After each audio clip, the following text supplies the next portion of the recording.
We're holding our second Sunray Warriors event this year. So last year was really successful and we're building on that this year with over 900 primary school students attending. The agencies involved from both New South Wales and Victoria are extremely supportive around selling that message and ensuring that our kids understand the importance of being environmentally friendly and sustainable into the future.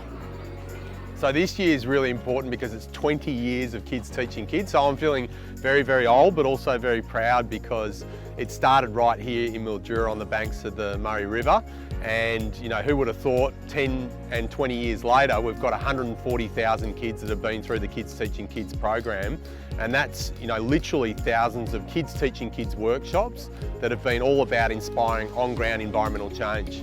So Kids Teaching Kids is just to make children aware of the issue of plastics and getting them to do activities just to see what other things are like. So the crocodile, it's an investigation to see what killed the crocodile and all the plastic.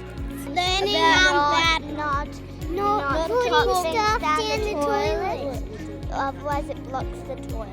The importance of working with our youth today is really about ensuring that they have the right information and knowledge to make decisions for now and into the future.